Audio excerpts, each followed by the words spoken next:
Hello everyone, good morning সবাইকে। দেখো আমাদের বাড়ি হচ্ছে পুজো শুরু হয়ে গেছে। তোমাদেরকে কালকেই বলেছিলাম যে আমাদের সকাল সকাল পুজো হবে। এখন হচ্ছে ঘড়ির কাঁটায় 7:30 বাজে, আর আমাদের পুজো অনেকক্ষণই শুরু হয়ে গেছে। দেখো আমাদের ঠাকুরের মুখটা কি মিষ্টি লাগছে, তোমাদেরকে একটু সামনে থেকে দেখাই। দেখো কত সুন্দর লাগছে না মুখটা। এখানে হচ্ছে দিদি সবকিছু পুজোর আয়োজন, এখানে হচ্ছে দিদি আর মা সবকিছু গুছিয়ে দিয়েছে।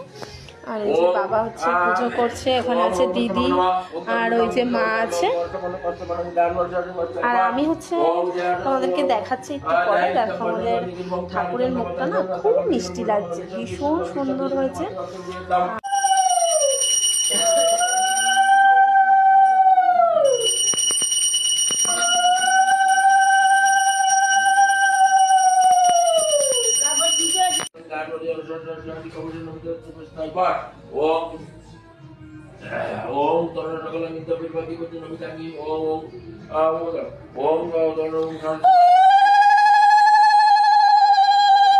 হ্যালো বন্ধুরা, তোমাদেরকে আগে দেখাচ্ছিলাম যে ফল কাটছি, আর এখন দেখো পুজো শুরু হয়ে গেছে। এখানে বোন, এখানে মা আর বাবা পুজো করছে। এই যে সমস্ত কিছু মা গুছিয়ে দিয়েছে, এই যে পুজোর। আর এই যে ঠাকুর।